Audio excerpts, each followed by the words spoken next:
Ahí empecé a grabar. Gracias por recordarme. Sí, gracias. Bruno, ¿Sí? eh, ¿podrías mandar el link de la reunión por el chat? Es que la Bea no puede entrar. ¿Porfis? Oh, qué extraño ya. Voy Sí. a mandarlo por el chat entonces. Em, invitar. ¿Qué no puede entrar? ¿Por qué no puede entrar? ¿Qué le dice? ¿Sabéis qué le dice? Lo voy a preguntar. Porque eso no debería suceder. Para arreglarlo si es que hay que arreglar algo. El chat no me deja. Aquí está. Para todos. ¿Lo voy a poner en cursos también? Mejor. Por si otra persona está con la misma. Ya, gracias. Sí, parece que son 2 horas. Gracias, Bruno.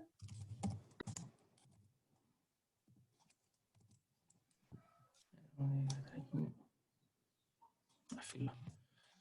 Copia y pega. Eh,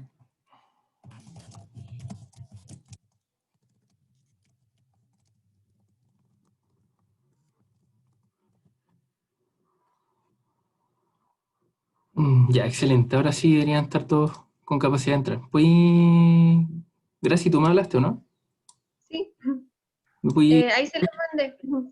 Ah, ya. Es que dijo que un No. curso parece que no la dejaba entrar, pero se lo mandé por No, WhatsApp. el curso me dice Ah, que tengo mi clave mala, entonces no puedo entrar ni siquiera a un curso. Ah, ok. Entonces hablé por el grupo Problema es un de problema de audio. tu curso entonces. Ya, perfecto. Soy en Migue y yo, no podíamos entrar. ¿Y el Miguel tampoco tiene clave? Tampoco lo está dejando entrar, no sé si entro ahora. Ah, ya, pero él. Bueno, filo, de ahí le voy a preguntar bien qué pasó. Gracias. gracias. ¿Y dónde dejé el auxiliar? Aquí está. Entonces, bueno, como le estaba contando, nosotros vamos a hacer vamos a trabajar con unos permeámetros. La primera pregunta es de carga constante. Así que veamos un poquito. El profe me dijo que no alcanzó a ver muy bien, o que no alcanzó a ver, no me acuerdo qué me dijo, el tema de los permeámetros. Así que vamos a revisar en las presentaciones del profe Javier qué pasa con esa materia para que estemos todos en la misma página. Entonces, el permeámetro de carga constante es bastante sencillo. Aquí podemos ver un diagrama un poquito más simple, pero que captura conceptualmente lo que es el permeámetro. Y básicamente lo que uno tiene es una muestra, aquí se sample, lo que sería una probeta. Y esta probeta es del material a la cual se le quiere medir la conductividad hidráulica. Entonces, por ejemplo, puede ser arena, arcilla, grava, etcétera, lo que uno quiera. Y aquí la gracia es que es de carga constante, por lo tanto, aquí este H de acá es constante en el tiempo y este nivel de acá de salida, por lo tanto, y este nivel de entrada tienen que estar constantes a lo largo del tiempo. Esa es la gracia, lo que distingue a este tipo de prueba. Y es súper sencillo calcular la conductividad, dado que es una aplicación directa de la ley de Darcy. Fíjense en la conductividad. Bueno, la ley de Darcy, hay varias formas de escribirla. La forma que a mí más me hace sentido es esta, que la velocidad es igual a menos la conductividad por el gradiente de cargas. ¿Ya? Entonces aquí el gradiente de cargas, bueno, fíjense que no está el menos. No sé si alguien sabe por qué se comieron el menos en esta fórmula. A ver si alguien cacha por qué. Pero aquí tenemos la conductividad, ¿cierto? El Q partido la es la velocidad y el L sobre H es como el gradiente de carga, pero a la inversa. Entonces este es como H sobre L. L es la longitud de la... Ups. L es la longitud de la probeta y vamos a asumir que entonces toda la conductividad o todo el impedimento, el flujo va a estar dado por esta probeta y no vamos a considerar que haya cosas como pérdidas singulares a lo largo de estos tubos o cosas así. Entonces ahora que entendemos bien lo que es un permeámetro de carga constante, nos dicen que se hizo una prueba aquí, ¿cierto? Y que el diámetro del tubo donde se ubica la probeta, es decir, este de acá, el grandecito, es de 4,8 y el largo, el L, es de 15,2 centímetros. Y se hicieron 10 pruebas. Entonces la P11 es determinar la conductividad hidráulica y la permeabilidad de la muestra de una arena gruesa que fue ensayada en laboratorio. Los resultados del test se presentan en la tabla 1 y el fluido utilizado fue agua a 23 grados Celsius. Es importante la temperatura porque la temperatura... mi lengua. La temperatura hace variar las propiedades mecánicas del agua. En particular, hace variar la densidad y la viscosidad. Por lo tanto, eso después vamos a ver que es importante. Y para la parte 2, determinan la conductividad hidráulica del escurrimiento a través de este mismo medio, pero en vez de que hubiésemos hecho escurrir agua, hubiésemos hecho escurrir gasolina a 18 grados. Y nos dan al tiro la viscosidad cinemática, que es esta de aquí, 6,5 por 10 a la menos 7. Y comparar y comentar. Entonces nos dicen, acá tenemos los datos de la tabla 1, entonces las pruebas de la 1 a la 10 nos dan la diferencia de cargas, que este delta H que está aquí, ¿cierto? Nos dan el volumen que escurre y el tiempo que dura la prueba. Entonces con eso tenemos todas las condiciones dadas para poder determinar la conductividad hidráulica. Ojo que como se hacen varias pruebas, tenemos que encontrar alguna forma de poder resumir cada una de los resultados de conductividad que va a dar cada una de las pruebas, ¿cierto?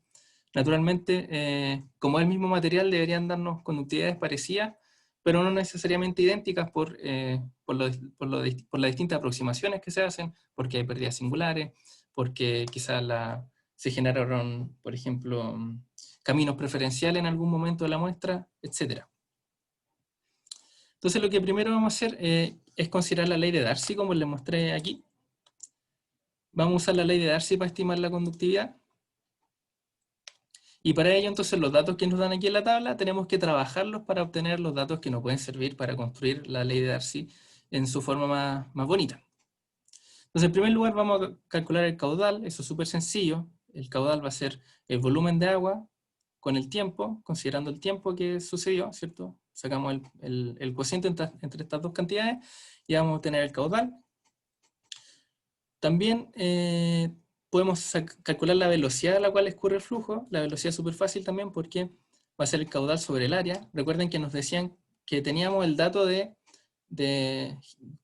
cuál era el diámetro del tubo por el cual escurría, así que podemos sacar, con ese dato podemos sacar el área, como pi r cuadrado, y con eso obtenemos la velocidad. Y por último, tenemos que encontrar el gradiente hidráulico, que yo le puse J acá porque es una forma en que eso lo suelen mostrar también, para que conozcan también el J. Y entonces el gradiente hidráulico lo vamos a estimar como la diferencia de cargas, el delta H que nos daban, sobre el L, es decir, cuánta distancia recorrimos, cuánta carga perdimos sobre la distancia que tuvo que recorrer el agua a través de la probeta. Y con eso podemos anotar la ley de Darcy y por lo tanto podemos graficar algo como esto. Entonces para cada ensayo nosotros vamos a tener un gradiente hidráulico y para cada ensayo vamos a tener una velocidad. Si nosotros graficamos esto, la pendiente debe ser la conductividad. Le voy a mostrar el Excel, le voy a subir esta pauta, el Excel, todo, le voy a subir todo por si acaso. Por si no entienden algo, después lo pueden revisar con detalle. Entonces, bueno, aquí están los mismos datos, y lo que hicimos fue graficar. A ver si me deja seleccionar los puntitos. Ven, graficamos la velocidad y el gradiente de carga, y con la ley de Darcy tenemos que la pendiente debe darnos la conductividad. Fíjense al tiro que, como les había comentado, no dan todo exactamente igual, ¿cierto? Por ejemplo, aquí en esta prueba nos dio un poquito más, un poquito más fuera de la línea, al igual que esta prueba al final. Así que lo que vamos a sacar va a ser la pendiente de la recta que mejor ajusta estos datos, ¿ya? Esto es entonces una regresión lineal. Y con eso obtenemos la conductividad, que es 0,052. Entonces aquí tenemos la conductividad, ¿cierto? 0,052 centímetros segundo. Tenemos la temperatura, ¿cierto? Estos dos, el dato y la pendiente del gráfico. Después yo transformé la conductividad a metros segundo. Y ahora la densidad y esto es la viscosidad.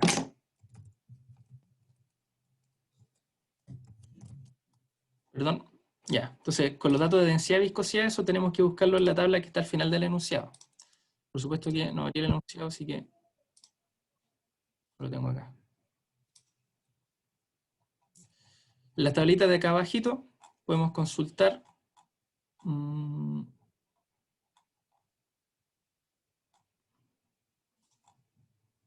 Va. Perdón. Abrí. Ay. Voy a descargar el enunciado mejor.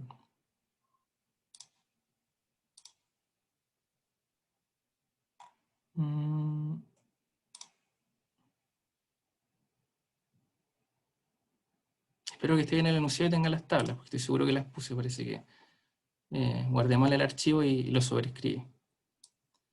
Todo guardémoslo en el escritorio.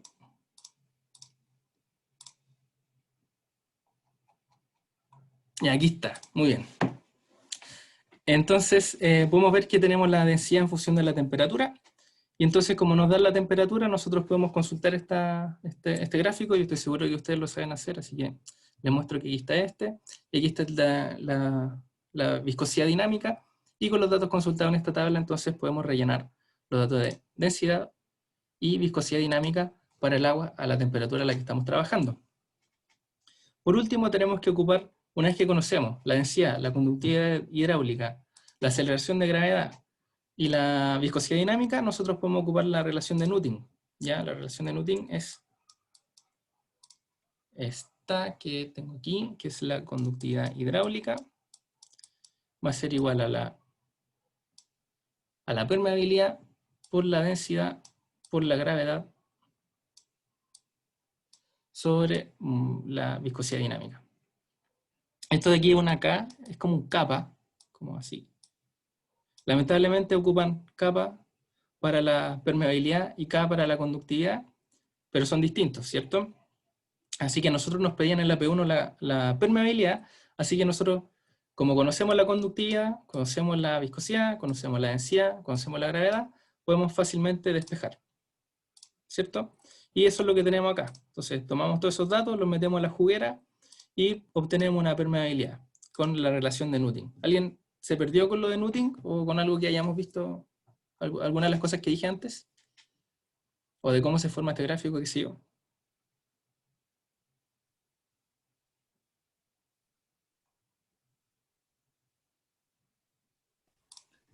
No. Ya, entonces, gracias Alejandro. Entonces en la parte 2, lo único que nos piden es, nos dicen, bueno, ahora en vez de ensayar agua, ¿qué hubiese pasado si hubiésemos ensayado gasolina a esta temperatura? Y ahora nos dan la viscosidad cinemática. Entonces, acuérdense que la viscosidad cinemática y la viscosidad dinámica tienen una densidad metida por ahí dentro. Entonces, si nosotros volvemos al Newton, que esta es la relación de Newton, con la viscosidad cinemática, estas dos forman la viscosidad cinemática. Entonces nos quedaría la conductividad, es la permeabilidad, me quedó muy fea la permeabilidad, lo siento. La aceleración de gravedad, y aquí nos queda la viscosidad cinemática, ¿ya? Así que no tenemos que buscar la densidad de la gasolina, dado que nos da la viscosidad cinemática, y por lo tanto lo único que tenemos que hacer es reemplazar aquí, dado que conocemos la conductividad, dado que conocemos la permeabilidad, no conocemos la conductividad, eso es lo que estamos sacando, dado que conocemos la permeabilidad, conocemos la viscosidad cinemática, y obviamente conocemos la aceleración de gravedad, entonces podemos encontrar la conductividad hidráulica para el ensayo si es que hubiésemos ocupado gasolina. ¿Cachan por qué? Una observación, aquí lo fundamental de esta pregunta y de esta parte es comprender que existe el fenómeno de conductividad hidráulica, que es el que usamos cuando estamos en un caso más bien sencillo, pero que cuando las cosas se ponen extrañas, por ejemplo cuando ocupamos gasolina, por ejemplo cuando cambia la densidad del material, por ejemplo cuando cambia la viscosidad del material, ya tenemos que empezar a dejar de hablar de conductividad y tenemos que empezar a notar los distintos elementos que la conforman. La conductividad entonces engloba las propiedades del fluido que está escurriendo, con la densidad y la viscosidad, y las propiedades del medio poroso por el cual a través el escurre. Por eso, para el caso 1.1, digamos, determinamos la permeabilidad y la podemos usar para el caso 1.2 porque estamos ocupando el mismo medio y la permeabilidad es propiedad del medio poroso, pero la conductividad cambia porque cambia las propiedades del fluido, que es la otra parte que conforma la conductividad.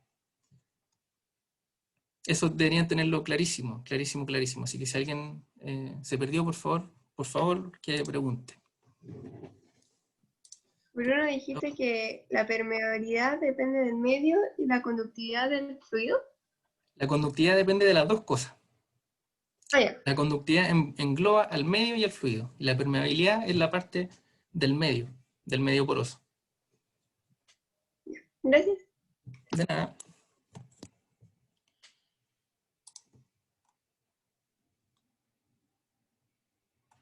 Bueno, eso era el comentario que les tenía que decir, y como pueden ver, la conductividad nos da distinta, ¿cierto? Aquí nos dio 8 por 10 a la menos 5, y aquí nos dio 0,052, que es algo así como 5 por 10 a la menos 3.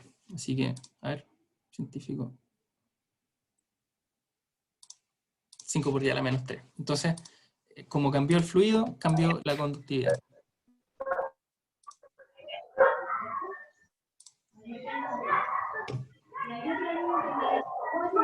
Para la parte 2,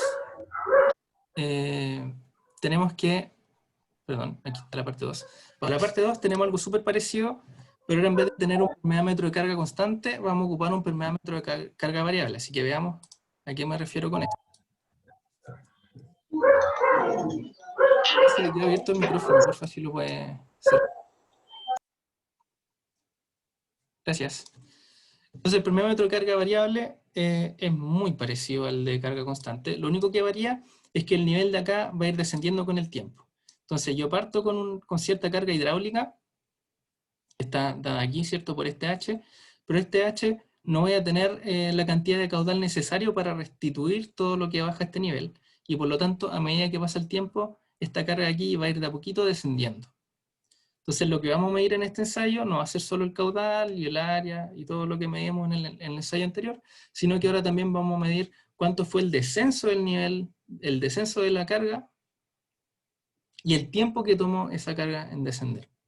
Entonces, si nosotros, para poder comprender cómo se estudia esto, tenemos que ocupar la ley de Darcy y la continuidad y considerar que el agua es algo que se conserva, un medio que es básicamente decir que cumple la ley de continuidad.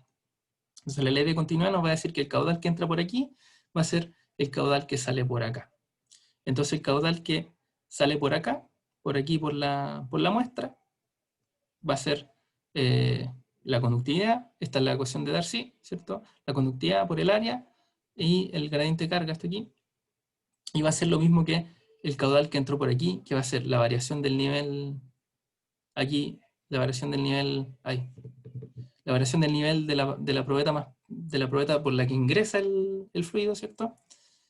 En el tiempo por el área transversal, ¿cierto? Esta es el área transversal donde está la probeta, y esta es el área transversal donde está el tubito más pequeño, ¿cierto?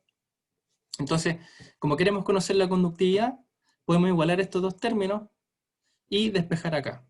Y aquí nos queda una ecuación diferencial, y hacemos el viejo y sucio truco de pasar multiplicando el diferencial de tiempo, integramos y nos queda aquí la integral del dt, que va a ir desde 0 hasta algún t arbitrario, es decir, desde el tiempo inicial hasta algún tiempo, y por el otro lado nos va a quedar aquí esta otra integral, digamos.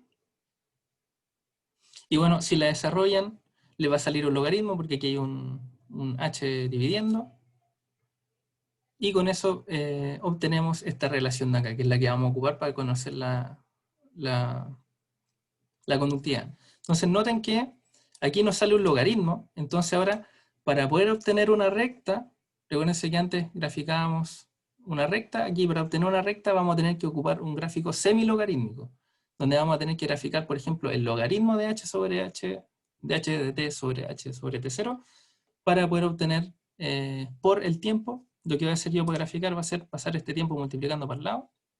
Entonces, si es que continuamos aquí, va a ser K, la conductividad, por este tiempo que está dividiendo acá, que le voy a poner T nomás, porque esto es un delta T, esto es un delta t, ¿cierto? Va a ser igual a L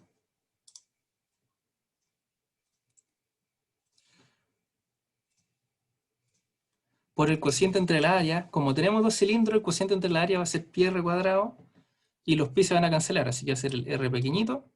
Ups. Ahí sí. R pequeñito sobre el r grande al cuadrado por el logaritmo de lo que está dentro del logaritmo. Y esto nos da una ecuación de la recta si es que graficamos logaritmo o si es que tomamos un gráfico semilogarítmico, ¿cierto? Entonces, sin darle más vuelta al asunto, tenemos aquí los resultados de las pruebas. También se hicieron 10 pruebas y nos piden determinar la conductividad hidráulica y la permeabilidad de nuevo con estas pruebas. Así que vayamos al Excel a ver qué pasó. Entonces la carga variable, esto es lo que nos daban, así que primero se saca el cociente entre H0 y H1, después le saco el logaritmo natural, y después escribo A por el logaritmo natural, que sería, el A corresponde a todos los coeficientes geométricos que vienen antes del logaritmo, que sería el largo de la probeta por el cociente entre los radios, que es lo que está aquí, por si acaso. Esto de aquí es lo que yo llamo A en esta parte de acá, porque no me cabía, que es una constante que se conserva para todas las pruebas. Entonces aquí sencillamente, de nuevo, graficamos esto de aquí.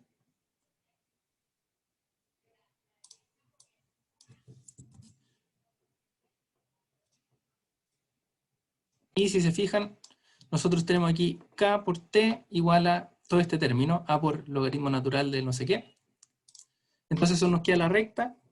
Y entonces si nosotros ponemos el tiempo, multiplicamos por K, obtenemos el logaritmo natural por las constantes geométricas, y la pendiente nos quedaría de nuevo como la conductividad. Así que de nuevo hicimos una regresión lineal, y la pendiente que nos dio el Excel es la que vamos a suponer que es nuestra conductividad. En este caso, bueno, en este caso y el anterior, se me olvidó mencionarlo, hay que tener cuidado porque hay que imponer que esta recta pase por 0, porque la ley de Darcy, si es que tú tenés 0 gradiente de carga, o sea, aquí, si tenés 0 tiempo de ensayo, debe darte 0 lo otro, ¿cierto? La variación de espesores, y lo mismo para la P1, ¿cierto? Si yo tengo 0 gradiente hidráulico, debería tener 0 velocidad. Así que esta recta de acá, de la pregunta pasada, y esta recta de acá, de la pregunta actual, las dos debería uno imponer que no tengan coeficiente de posición, o más bien decir que el coeficiente de posición es 0. Eso se hace, aquí hay una opción, aquí uno le pone set intercept. Bueno, yo lo tengo en inglés, pero esto se llama coeficiente de posición, ¿cierto? Y bueno, si es que no se lo pongo, me sale un término muy pequeñito, pero no 0, digamos, que me está distorsionando un poquito la recta. Yo sé que debería darme pasando por 0, así que yo le impongo esa información a mi gráfico.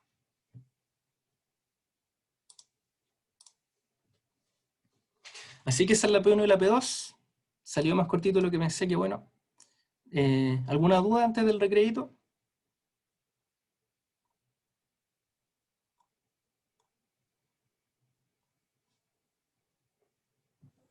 Todo bien. Así que voy a pausar la grabación.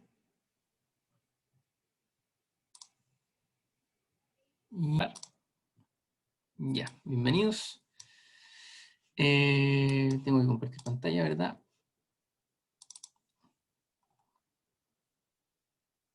Entonces para la P3 vamos a ver un problema. Antes quería preguntarle si se escuchaba bien. Si me han escuchado con corte o algo así. Si se escucha mal, mejor apago la cámara. Por favor, si alguien me puede decir cómo se escucha. ¿Se escucha bien, Bruno? Vale, gracias. Gracias. De nada. Bueno, entonces la P3 vamos a hacer un problema súper parecido que hicieron en la auxiliar con el profe, que es que tenemos un acuífero confinado, como pueden ver aquí en el dibujito, y vamos a estar sacando agua de este acuífero, pero vamos a ponerle una condición nueva a este problema. Entonces considere el flujo en régimen permanente. A veces el régimen permanente es que no cambia nada con el tiempo, así que todo lo que estoy sacando en algún otro lugar, todo lo que estoy sacando aquí desde este pozo, tiene que estar siendo recargado en algún otro lugar, porque si no, no llegaríamos a un régimen permanente. En régimen permanente de un pozo confinado, como se presenta en la figura, pero en este caso vamos a considerar que el flujo ya no es laminar, es decir, que ahora tenemos un Reynolds un poquito más grande, y por lo tanto la ley de Darcy clásica, la que conocemos, la que les mostré en la sección anterior, digamos, ya no es válida, porque la ley de Darcy es válida solo para flujo laminar. Entonces, para este caso, un tal Forchheimer confeccionó una corrección para la ley de Darcy, cosa de que nos pueda aproximar qué es lo que sucede ahora no solo en flujos laminares, sino que también en flujos en transición. ¿Ya? Entonces vamos a estar en flujo de transición, es decir, no estamos totalmente turbulentos, estamos en transición recién. Y Forchheimer lo que hace es agregar un término a la velocidad cuadrático y una permeabilidad inercial. Entonces aquí está la ley de Darcy mejorada, digamos, para este caso. Esto lo introdujo Forchheimer, ¿cierto? Y como ven, aquí el U es la velocidad y pasó dividiendo el K, ¿cierto? La conductividad, y aquí aparece un B por un U cuadrado. Esto es lo nuevo, ¿cierto? Este B es el cociente entre la densidad del agua sobre, disculpen, estoy con alta carraspera, la densidad del agua sobre un coeficiente que él llama permeabilidad inercial, ¿ya? Por si acaso. Así que este nuevo modelito, y vamos a tratar de resolver cuál es la forma del descenso de este sistema y qué va a pasar cuando tomamos el límite cuando B tiende a 0. Fíjense, cuando el límite de B cuando tiende a 0 se recupera la ley de Darcy normal. Entonces, bueno, hablemos un poquito de los datos para que estemos todos en la misma página. Entonces vamos a tener un pozo, un pozo que va a estar pinchando un acuífero confinado, que esto de aquí. La potencia del acuífero es B, la potencia es lo mismo que decirle el espesor, digamos. Y entonces va a haber flujo radialmente hacia adentro, ¿cierto? Que va a estar expulsando agua hacia afuera. Como este es un acuífero confinado, su cota piezométrica va a estar más arriba que su nivel freático, ¿cierto? Eso espero que lo tengan claro si no me lo preguntan, porque eso deberían tenerlo muy clarito. Y vamos a suponer que hasta aquí quizás no queda muy claro, pero hasta aquí, hasta la altura de agua donde llega el pozo, vamos a tener una altura que le puse H sub W, con las H tienen una cosita, ¿cierto? Un cachirulito. Entre el R del pozo y cuando el agua ya vuelve a su nivel, entonces vamos a tener que se desarrolla a una altura que depende del radio, ¿cierto? De la lejanía. Y eventualmente cuando ya se llega aquí, la foto no alcancé a poner, pero aquí hasta aquí abajo hay un R grande, ¿cierto? Entonces desde R chico hasta R grande vamos a tener HDR, y a partir de R grande vamos a tener H mayúscula hacia ambos lados. Entonces vamos a tener cierto cono de descenso del nivel freático, pero fuera de ese cono vamos a tener un nivel plano. Para estas cosas siempre se sumen un montón de hipótesis, siempre se toman un montón de hipótesis. Por ejemplo, que el acuífero se extiende infinitamente hacia todos los lados. También que existe una recarga que puede sustituir el volumen que estoy removiendo, o por lo menos que hay volumen, algún lugar donde yo pueda restituir el volumen que estoy sacando, cosa de que podamos estar en régimen permanente. Y por último, que esto todo es isotrópico y con la otra isotropía y homogéneo, isótropo y homogéneo. Con eso, tomando eso en cuenta, veamos entonces cómo se resuelve esto. Esto se lo voy a subir también, les voy a subir todo. Entonces está la corrección de Forchheimer, aquí la anoté de nuevo, y este B, como le había contado, es la densidad sobre la permeabilidad inercial que definió este científico. Y aquí si se ven, entonces desde aquí hasta acá, vamos a tener un RW, que es el radio del pozo, y desde aquí hasta acá vamos a tener un R mayúscula, que es el radio el radio de influencia. Aquí me chisporroteé un poquito con el gráfico porque puse hasta acá el R grande, pero en realidad el R grande, según este gráfico, debería llegar hasta como por aquí, ¿ya? Porque aquí ya la altura del nivel freático, o sea, de la cota piezométrica, se iguala con la altura de la cosa piezométrica que tendríamos como en el equilibrio, antes de meter el pozo. Entonces las condiciones de bordes hay que tenerlas ultra claritas. Para las condiciones de borde vamos a tener que se conoce el descenso que tiene el pozo, porque bueno, si nosotros estamos haciendo una prueba de bombeo, sabemos hasta dónde va a llegar el nivel freático cuando estemos realizando la prueba, y también vamos a conocer cuál era el nivel antes de empezar la prueba de bombeo. Así que podemos conocer este H grande. También podemos definir el descenso, es decir, si nosotros definimos H, el descenso sería H grande menos H chico, ¿cierto? Sería esta distancia, esta longitud que está aquí entre el H grande y el nivel real que está teniendo en el radio en donde tenemos un descenso del nivel freático. Y por último, entonces, vamos a considerar el caudal, ¿cierto? El caudal va a depender podría depender del radio, pero sabemos que a medida que vamos creciendo el radio, aumenta la superficie por la cual escurre el caudal y por lo tanto se equilibra, y el caudal que sale desde aquí, QW, va a ser el mismo que sale en cualquier sección cilíndrica que nosotros nos pongamos del acuífero. ¿Sí?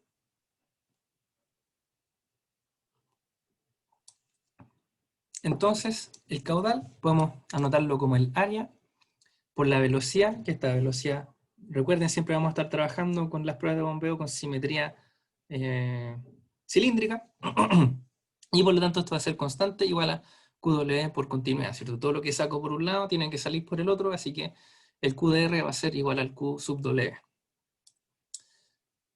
La velocidad entonces podemos describirla como el caudal sobre el área, eso es básico, y el área entonces va a ser 2πr por b. Recuerden, esta es el área del manto de un cilindro, así que es 2π por r, que nos da la circunferencia, y por b, que es la potencia del acuífero o el espesor del acuífero, y por lo tanto con eso vamos a tener un manto cilíndrico. Entonces si reemplazamos en la ecuación 1, que es la de esta de aquí, la de Forchheimer, esta velocidad, obtenemos esto de aquí. Bueno, también estamos considerando geometría radial, así que el gradiente de cargas podemos anotarlo simplemente como la derivada de la carga en función de R, y nos olvidamos de las otras dos componentes, teta y z, porque tenemos simetría con respecto al eje. Entonces, aquí lo único que hicimos, fíjense, fue reemplazar este U, entonces nos aparece el QW 2πRB, y aquí B, lo mismo pero al cuadrado, ¿cierto?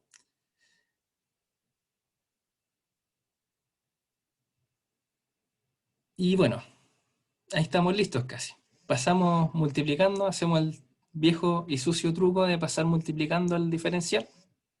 Si es que a alguien se le sangran los ojos al hacer esto, no es necesario pasar multiplicando el diferencial y resolver así de esta forma tan poco ortodoxa. Yo probé y sale lo mismo haciéndolo a la mano, tratando de resolver la ecuación diferencial, pero al final es un atajo. Y entonces la integral nos va a quedar un dh, ¿cierto? Desde hw hasta h, es decir, desde aquí, donde tenemos el pozo extrayendo, hasta algún h en algún r, ¿cierto? Desde aquí hasta cualquier lugar que esté por aquí.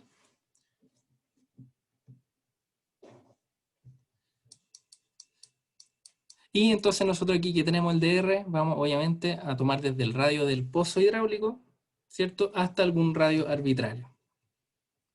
Si nosotros integramos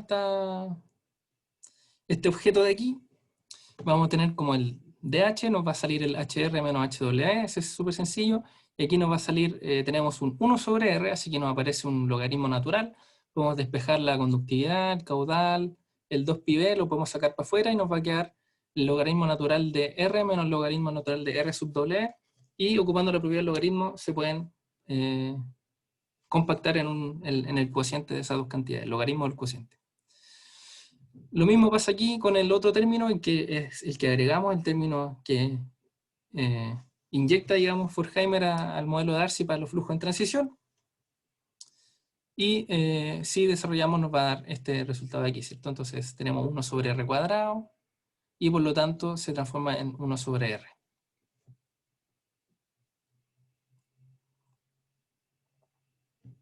Así que ya estamos listos.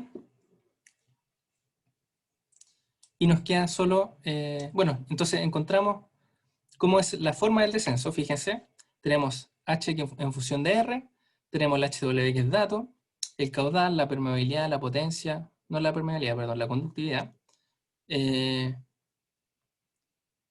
radio aquí, que es el argumento de la función, y todos los otros son valores conocidos. Así que podemos conocer la forma de el h si es que conocemos el caudal y los radios que se forman, perdón, las alturas que se forman en el pozo cuando se extrae, y la altura que hay en equilibrio, el h mayúscula cachirulo. Por último, ¿qué pasa si imponemos o sacamos el límite cuando B se va a cero? Eso quiere decir, ¿qué pasa si nosotros nos olvidamos de lo que dijo Forkheimer y recuperamos la ley de Darcy? ¿Qué pasa si nosotros hacemos eso? Si nosotros hacemos eso, simplemente este término acá se va a cero, ¿cierto? Aquí no sé por qué lo puse, aquí no debería estar. Entonces, a ver si lo puedo rayar. No, no lo puedo rayar. Entonces, tapemos esto de aquí, no sé cómo taparlo, a ver. Bueno, imagínenselo sin eso, es bien fácil. Y esta solución de acá es la misma que se obtiene cuando nosotros no tenemos, cuando no tenemos flujo de transición y no consideramos Forkheimer. Entonces, se corrobora que volvemos a tener el caso laminar si es que imponemos el caso laminar ocupando el término de Forkheimer. Así que esa observación interesante, es bueno volver al caso, digamos, más sencillo si es que adecuamos la hipótesis y ponemos que el B minúscula vale 0. Así que aquí este B está sobrando, este B vale 0, así que este término se va todo a 0. Y volvemos a esta solución de acá, que es la que vieron en la clase auxiliar pasada con el profesor. Y este es el término que les daba cuando tenían exactamente el mismo problema, pero sin el término de Forkheimer, es decir, para el régimen laminar. ¿Alguna duda?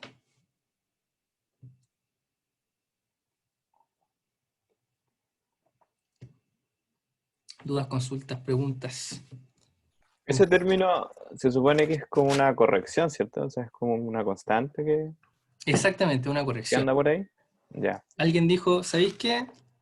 Darcy no me está funcionando cuando no es laminar. Tenemos que arreglarlo. ¿Qué pasa cuando no es laminar?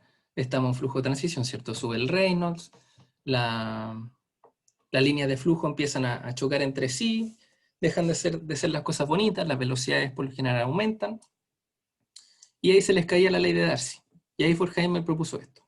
Como dato extra, existen muchísimas, no sé si muchísimas, pero sí varias correcciones que se le hacen a la ley de Darcy, dependiendo de qué vamos a estar, de qué particularidades tiene el problema que estamos trabajando. Existen, por ejemplo, correcciones también que le agregan un término de viscosidad. Ese término de viscosidad se llama la corrección de Brinkmann. Y el término de viscosidad sería, en vez de agregarle un B por U cuadrado, sería agregarle un laplaciano de U, es decir, la segunda derivada de U, ¿ya? También existe otra que es ocupando la relación de Newton, que nos relaciona densidad, viscosidad, permeabilidad, conductividad. Cuando nosotros tenemos, por ejemplo, intrusión salina, es decir, que el mar empieza a meter agua dentro de nuestro acuífero, significa que vamos a tener contrastes de densidades. Entonces ahí la conductividad ya no nos sirve mucho porque dependiendo del momento o dependiendo de la ubicación, el mismo medio va a tener distintas conductividades dependiendo de cuánta agua de mar entró o salió, y eso va a ir cambiando dependiendo, por ejemplo, de la altura de las mareas. Entonces esa otra, por ejemplo, otra corrección que se le puede hacer a la ley de Darcy.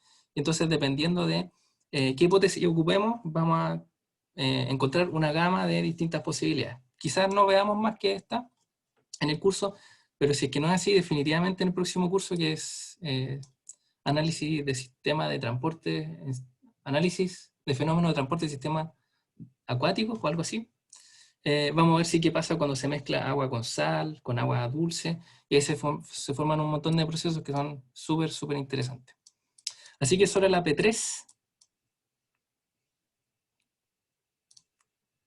Y ahora vamos a la P4, la última pregunta de la tarde. Entonces la P4 también la hice inspirándome en lo que habían visto en la clase auxiliar pasada, que hicieron con el profe. Vieron un problema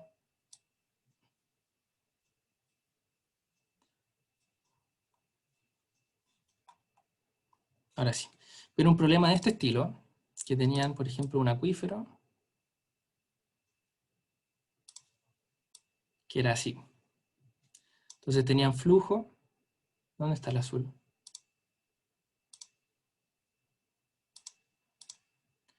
Bueno, suponga... Oh, no tengo más colores.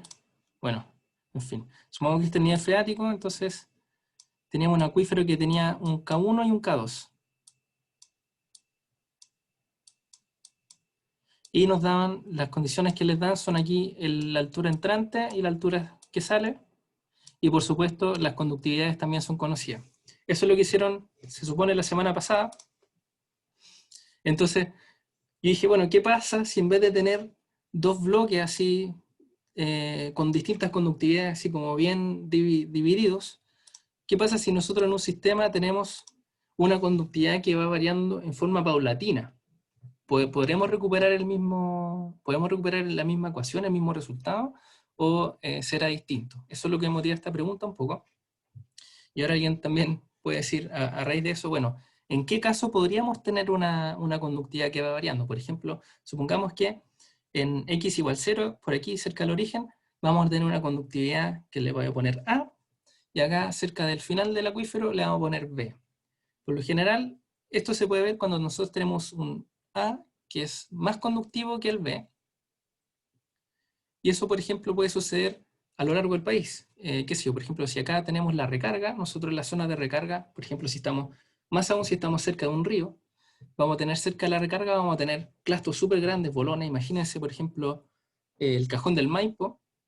El cajón del Maipo hay muchos bolones, grava, especialmente cerca del río, ¿cierto? Que las crecidas se llevan los bolones más grandes y quedan depositados ahí, a diferencia de lo que pasa en la costa, ¿cierto? Que ahí vamos a tener arena fina, arena gruesa, y no vamos a tener bolones. No hay bolones prácticamente en la playa, ¿cierto? Si no, no es playa. Entonces, eso es lo que me imagino yo que podría explicar una conductividad de este comportamiento, ¿cierto? Algo que paulatinamente, debido a la selección, que aquí importa toda la geología, a propósito, una acotación, es súper importante la geología cuando nosotros hablamos de hidráulica de agua subterránea, ¿ya? Así, por eso les doy esta introducción. Entonces nosotros vamos a poder tener una variación paulatina desde clastos súper grandes que nos dan una alta conductividad, que permiten el paso muy rápido del flujo, hasta lugares donde quizás no va a ser tan rápido y no va a ser tan conductivo el medio, y que no va a haber un lugar específico donde uno puede decir, ya, de aquí para la derecha va a ser todo conductivo o no conductivo, y de aquí para la izquierda va a ser de la otra forma, sino que en realidad es muy suave.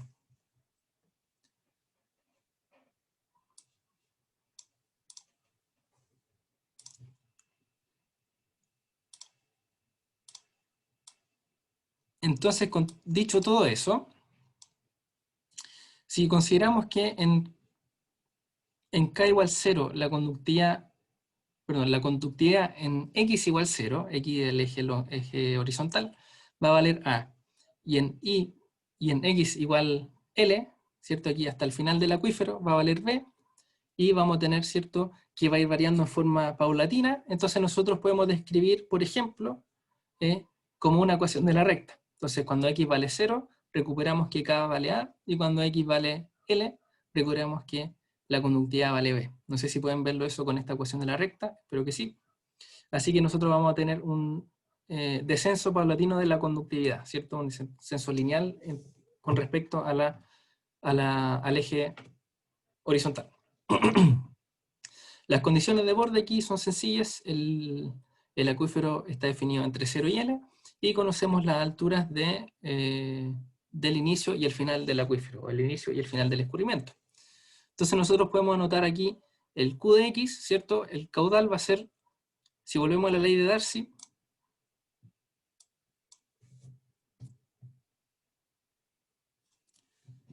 velocidad igual a la conductividad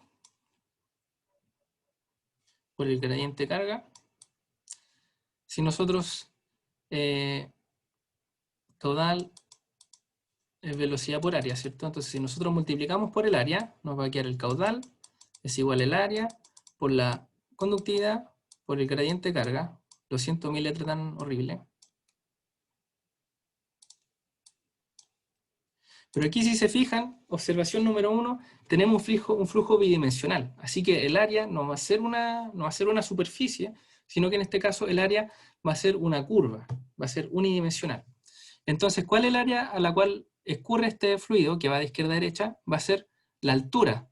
Entonces, ahora el área no es un área constante, como el caso pasado de un acuífero confinado, sino que ahora el área depende también de la posición, porque va a estar dado por el nivel freático. Vamos a suponer válida la hipótesis de Dupuit, que vieron, no sé si alguien esté medio perdido con eso, así que lo necesito explicar, me pregunta. Y entonces nosotros podemos anotar el diferencial como el gradiente de carga como dH a dx. Si que no fuese válida la hipótesis de Dupuit, no podríamos escribir así el gradiente de cargas, pero como la consideramos válida, cosa que por lo general cuando estamos siempre lejos de la recarga o de la descarga del acuífero, vamos a poder decir que un supuesto súper razonable, y por lo tanto así nos queda el caudal, ¿cierto? Y el caudal podemos entonces desarrollar este término acá. Fíjense que la derivada de h por h es lo mismo que un medio la derivada de h cuadrado, ¿cierto? Porque la derivada de h cuadrado va a ser la derivada de h por 2h. Entonces aquí la reagrupamos, que es un truco que se ocupa harto para esta clase de arreglos de acuíferos con distintas conductividades. Así que tenemos lista esa parte. Ahora el último término es la conductividad, y por supuesto reemplazamos con la ecuación lineal que habíamos puesto al principio, ¿cierto? Entonces, con eso ya estamos listos con los términos matemáticos, y por lo tanto si nos ponemos, bueno, faltó una última observación, por supuesto que el caudal Qx es constante, ¿cierto? Todo lo que entra por aquí tiene que salir por acá, si no, se nos estaría formando alguna acumulación, o estaría pasando algo raro, habría algún sumidero, alguna fuente de agua entre medio. Eso no es lo que queremos. Vamos a asumir que estamos en el estado transiente, y por lo tanto el caudal que entra es igual al caudal que sale.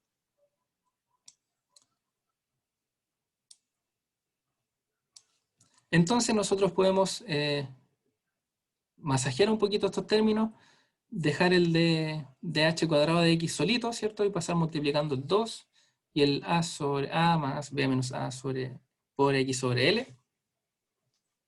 Y estamos listos para integrar, ¿ya? Así que si integramos aquí para resolver la EDO, podemos pasar el diferencial multiplicando de nuevo. Si es que a ustedes les sangran los ojos cuando ve a alguien hacer algo así, se puede resolver la ecuación diferencial de todas formas. No es un impedimento para resolverla en forma ortodoxa, si es que a ustedes les gusta así, digamos. Y entonces nos queda el de x, y vamos a ir desde 0 hasta l. Entonces, de x de 0 a l, y como vamos de 0 a l en x, en h tenemos que ir desde h0 hasta hf, ¿cierto? Aquí en x igual 0, h vale h0, y en x igual l, en x igual l, h vale hf. Así que esos son los límites correctos de integración. Como tenemos el de h a la derecha, es súper sencillo, nos va a quedar h cuadrado nomás, con los límites que les mencioné. Y a la izquierda nos queda un poquito más complicada la integral, pero es un logaritmo, ¿cierto? Tenemos 1 sobre x, pero tenemos unas constantes por ahí multiplicando por todos lados, así que por eso no aparecen estos términos, ¿ya? Pero si se fijan, en realidad es muy... Si derivan esto, les va a dar al tiro esto de acá. En fin, si nosotros reemplazamos los términos, ¿cierto? En x igual los x y los h, vamos a tener esta relación de aquí. Si se fijan aquí, cuando x vale l, aquí los a se cancelan, y cuando x vale 0, ¿qué pasa cuando x vale 0? Queda a menos b. Bueno, nada muy especial. Así que, un momento.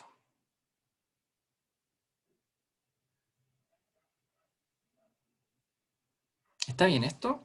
Cuando x vale L, nos queda AL menos AL más BL, queda BL. Cuando x vale 0, va a quedar AL más B. AL. Sí, está bien, no sé por qué me confundí. Perfecto. Y entonces tenemos esta expresión de aquí. Y nos queda solo despejar el caudal, súper fácil.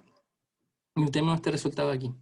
Ahora lo interesante es preguntarse, bueno, ¿qué hubiese pasado si es que yo hubiese considerado que en vez de tener esta estratigrafía homogénea que va cambiando, no es homogénea, sino que va cambiando en forma homogénea, lo hubiese modelado como dos unidades distintas, como está aquí o como está aquí en el dibujito de acá, que me quedó chiquitito. A ver. Si tenemos esta clase de estratigrafía, entonces, ¿qué es lo que pasa? Bueno, en el caso anterior, que supone que resolvieron, así que les voy a poner la solución nomás, esto es lo que pasa con el caudal. Y como tenemos tiempo, les quiero mostrar cómo dar las soluciones en un gráfico. Así que, fíjense. Vamos a considerar, entonces ahora vamos a comparar las dos soluciones, una con las dos unidades hidrogeológicas y otra con la unidad que iba variando, ¿cierto? Entonces, para hacer las cosas sencillas, vamos a decir que todo vale 1. A ver cómo lo dejé acá. X sobre 1 más X. Y el otro lo dejé X menos 1 sobre el logaritmo. Ya, entonces todo va a valer 1 menos el b que lo vamos a ir variando. Entonces el a va a valer 1, esto es solo para graficar para que sea bonito y podamos interpretar los resultados. Entonces esto vale 1, el 2L vale 1, el b menos a vale 1, y el resultado que k igual a, k igual b, y L1 y L2 valen L medios, es decir, volviendo al caso que podría representar la misma dinámica que estamos viviendo, ¿cierto? Entonces aquí esto nos va a valer 1, esto nos va a valer 1, y aquí nos va a quedar el b que va a ir cambiando, así que nos va a quedar b sobre 1 más b. Y aquí nos va a quedar b menos 1 sobre el logaritmo de b, y todo lo otro vale 1. ¿Ya? Así que le pusimos todo 1 para poder graficar, y que no nos quedara así dependiendo de algunas variables. Entonces a ver si puedo meter esto ahí. Y aquí pasa algo que yo encontré súper interesante. Yo pensaba, antes de resolver este problema al menos, que me iba a dar el mismo resultado, que me iba a dar muy parecido. Dije, lo mismo debe ser lo mismo poner la conductividad que va variando en el espacio, o ponerla como dos unidades discretas, ¿cierto? Como dos unidades hidrogeológicas. Y entonces el x sobre 1 más x representa esto de aquí, que es el rojito, y el azulito representa el caso que resolvimos nosotros. Y miren lo que sucede. A medida que, cuando estamos cerca de 0, podemos ver que las dos soluciones suben. ¿Esto qué quiere decir? Que a medida que yo voy cambiando el b, este eje de acá es el b, ¿cierto? Entonces la conductividad, a medida que la conductividad del extremo de la derecha va subiendo, el caudal va a ir subiendo también, ¿cierto? Y tienen el mismo comportamiento a pesar de que estén separados, ¿cierto? Entonces al principio podemos ver que son parecidos, digamos, por ejemplo, cuando b igual 1 significa que ya las dos conductividades son iguales. Y a medida que vamos aumentando b, vamos obteniendo, aquí me falta multiplicar por 2, el rojo me falta multiplicar por 2. Me falta multiplicar por 2 porque me tienen que dar igual en 1. Ya.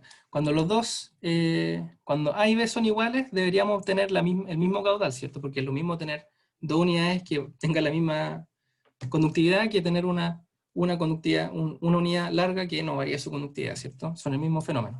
Me había faltado el 2 porque aquí hay un 2. Porque aquí hay un 2 que me comí cuando dije que todo valía 1. Este 2 de aquí aparece. Por si acaso. En fin. Entonces cuando A igual B, obtenemos el mismo resultado para los dos, ¿cierto? Que es lo que esperábamos. Pero fíjense que a medida que vamos alejándonos y vamos obteniendo cada vez un B más conductivo, vemos que aquí se genera una asíntota. Y esto, una asíntota en 2, ¿cierto? Y vemos entonces que la solución que teníamos dos estratos, lo que sucede es que el estrato menos conductivo termina siendo como que si hubiese sido el único estrato que existía. ¿Por qué? Imagínenselo de esta forma. Yo al estrato de la derecha le voy agregando conductividad, agregando conductividad, agregando conductividad, agregando conductividad, infinitamente, hasta que eventualmente es casi como que si no existiera. El agua está escurriendo solo por el estrato A, o otra forma de decirlo, solo el estrato A presenta resistencia para el escurrimiento. Entonces cuando el B ya crece muy grande, lo que va a pasar con el escurrimiento solo va a importar porque tenemos un A que no es tan conductivo, que nos está impidiendo el paso del agua, y por lo tanto nos va a acotar nuestro caudal de paso. No sé si ven, esto significa que el caudal va a estar acotado, y que por mucho que yo le baje la conductividad al B, este caudal jamás va a superar el 2. En cambio, y esto es lo interesante, es que si nosotros permitimos que esto sea una variación homogénea de la conductividad, el sector no conductivo, que va a ser cuando K vale A, va a ser tan pequeñito y se va a ir haciendo cada vez más delgado, que va a permitir pasar flujo, va a permitir pasar caudales cada vez más amplios. O sea, nosotros vamos a necesitar cada vez más caudal para poder llegar a esas diferencias de altura que planteamos debido a la baja conductividad que va a tener, o sea, la alta conductividad que va a tener en promedio el estrato. Entonces tenemos dos comportamientos súper distintos al final. Uno que es acotado y otro que es sin cota. Ahora hay que tener cuidado, último comentario, hay que tener cuidado con tomar estos valores tan altos de conductividad, porque ahí ya no estamos saliendo de la ley de Darcy. Cuando ya un estrato es ultra conductivo, ya es como que no existiera, y entonces es como que si estuviera escurriendo a través de aire. Y ahí ustedes ya saben que las ecuaciones de Darcy no aplican, porque ya no tenemos medio poroso, sino que ahí solo tendríamos que aplicar las ecuaciones de Navier-Stokes, por ejemplo, y quizás qué pasa ahí si es que aplicamos esas ecuaciones. No puedo decirles qué pasa. Así que en un rango razonable de Ks, de conductividades, podemos encontrar este comportamiento, y súper interesante lo que pasa aquí con la conductividad, que cuando la tenemos, que eventualmente llega a una cota superior, la solución rojita, ¿cierto? Que es la solución con las dos unidades. Así que esa es la auxiliar. Muchas gracias por venir. Y dejo abierto el espacio para las preguntas.